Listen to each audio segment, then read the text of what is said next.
ಭಗವದ್ಭಕ್ತರಲ್ಲಿ ವಿನಂತಿ, ಇನ್ನ ಕೆಲವೇ ಕ್ಷಣಗಳಲ್ಲಿ ಮಹಾಪೂರ್ಣಾವತಿ ಆಗುತ್ತೆ. ತದನಂತರ ತೀರ್ಥ ಪ್ರಸಾದ ವಿನಿಯೋಗ ಇರುತ್ತೆ. ದೇವಸ್ಥಾನದ ಬಲಭಾಗದಲ್ಲಿ ಮಹಾಪ್ರಸಾದದ ವ್ಯವಸ್ಥೆಯೂ ಸಹ ಇರುತ್ತೆ. ದಯವಿಟ್ಟು ಎಲ್ಲರೂ ಸಹ ಸಾವಧಾನ ಚಿತ್ತರಾಗಿ ಪ್ರಸಾದವನ್ನು ತಗೊಂಡು ತದನಂತರ ತೆರಳಬೇಕು. ದಯವಿಟ್ಟು ಎಲ್ಲರಿಗೂ ಸಹ ವ್ಯವಸ್ಥೆ ಆಗಿರುತ್ತೆ. ಈಗ ಎಲ್ಲರೂ ಕೂತ್ಕೊಳ್ಳಿ. ಎಲ್ಲರಿಗೂ ಸಹ ಮಹಾಪೂರ್ಣಾವತಿಯ ದರ್ಶನವಾಗುತ್ತೆ.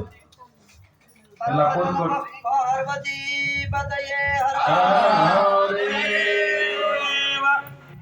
ಎಲ್ಲ ದೇವಸ್ಥಾನದ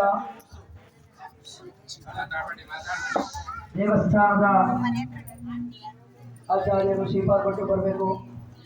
ಎಲ್ಲ ಗ್ರಾಮದ ಹಿರಿಯ ವೈದಿಕರು ಎಲ್ಲರೂ ಪೂರ್ಣಾವತಿಗೆ ಆಗಮಿಸಬೇಕಾಗಿ ಪ್ರಾರ್ಥನೆ.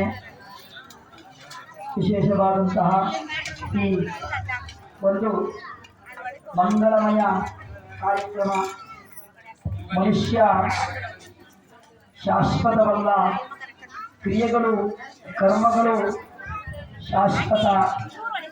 ಯಾರು ಮಾತಾಡಬೇಡಿ, ಏನು ಹೇಳ್ತಾ ಇದ್ರೆ ಆಚಾರ್ಯರು ಕೇಳಿಸ್ಕೊಳ್ಳಿ. ಎಲ್ಲರೂ ಇಲ್ಲ ಕೂತ್ಕೊಂಡ್ಬಿಡಿ. ಎಲ್ಲರೂ ಅಲ್ಲಿ ನಿಂತಿರೋರೆಲ್ಲ ಕೂತ್ಕೊಂಡ್ಬಿಡಿ.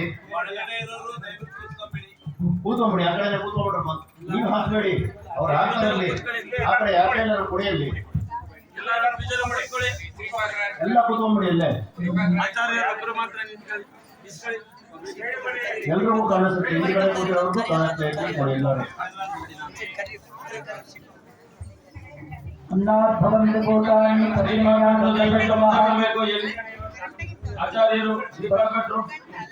ಅನ್ನಾದ್ಭವಂತಿ ಭೂತಾನಿ ಪರ್ಜನ್ಯ ಗಂಗಸಂಭವಃ ಯಜ್ಞಾತ್ ಭವಂತಿ ಪರ್ಜನ್ಯ ಯಜ್ಞ ಕರ್ಮ ಸಮುದ್ಭವಃ ಎಂದು ಭಗವದ್ಗೀತೆಯ ವಾಕ್ಯ.